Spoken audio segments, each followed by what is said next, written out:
You're listening to Do This First, a daily personal development podcast that focuses on science-backed, actionable steps towards your best year ever.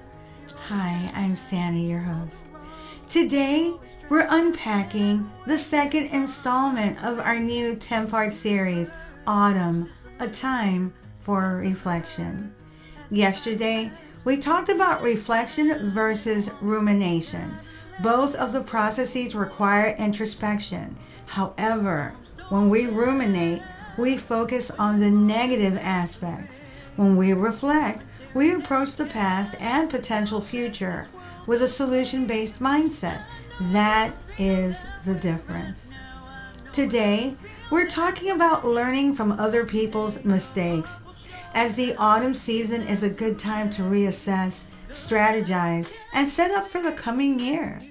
Let's start with a quote from probably one of the most successful investors still walking planet Earth, and a personal fave, I might add, Warren Buffett.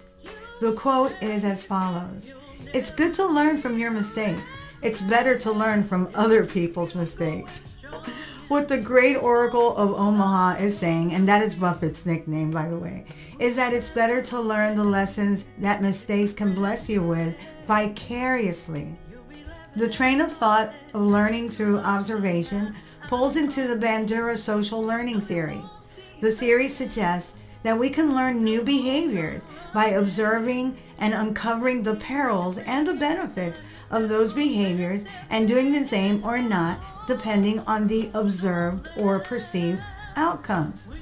Of course, the efficacy of the process depends on how well you pay attention and retain the information. You also kind of have to act on the learned behavior as well.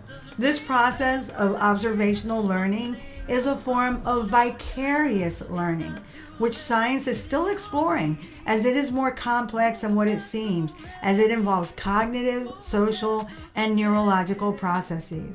What Buffett asserts can be witnessed even in nature. Consider the golden toad.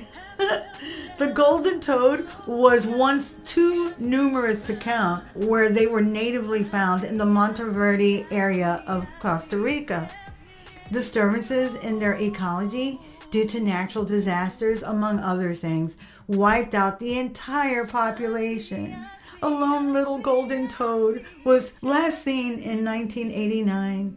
The golden toads were declared extinct in 2004. In stark contrast, the cane toads and black snakes in Australia. So the cane toads are native to South America, and they were introduced in Australia circa 1930, basically to curb a cane-eating pest problem that they had in the country. However, the absence of cane toad predators and the new ecosystem that they were introduced to in Australia apparently increased the toxicity in the cane toad's skin. They adapted and were able to thrive to the peril of many of the other native creatures in Australia, which caused an ecological disturbance. However, according to a paper published by the Proceedings of the Royal Society of Biological Sciences, black snakes are one of the very few that actually were able to tolerate the cane toads. Because of the deadly presence of the cane toads in their habitat, after several years, the black snake's behaviors evolved, according to this research paper. Other sources suggest that the black snakes are now considered a predator of the cane toads. That's now while other native animals have not been as successful. The point is observing and adjusting according to what we see, and the effects or outcomes of what we see is one of the smartest ways of moving forward with every aspect of your life, whether it's career, love, or just overall. The observation-based strategy works with almost everything and keeps you consistently at the top of your game. Taking time to reflect during the upcoming fall season on other people's mistakes and the lessons you can glean is a great way forward. Here are some highly effective ways of doing this. We've touched on observing to gain actionable cues, and evidence on the merits of pursuing an endeavor, an idea, or anything that you're interested in potentially moving forward with. Here's what you should look for while observing. Why? What are you trying to do? Identify sources. Who failed? Who failed at what you're trying to do? The process. How did they do it? The behaviors. How did they act? Choices. What decisions did they make? Potential pitfalls. List them. Impactful factors. What are they? Note the extraordinary, those unique situations, those unique variables that might have impacted the outcome. Why? Why did they fail? What were the consequences? Were they able to rebound? What can you do differently?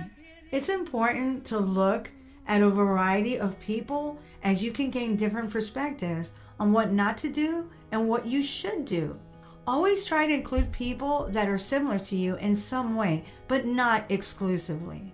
The circumstances leading up to a mistake can also help us gain deeper understanding of the factors that contributed to the failure or less than stellar results. This can help us to identify potential warning signs and to develop strategies for avoiding mistakes in the future. As we've seen in nature, in the corporate world, and in life, adaptation is a key survival skill. Observing and intelligently reflecting on the information gleaned can move you to the next level on your journey.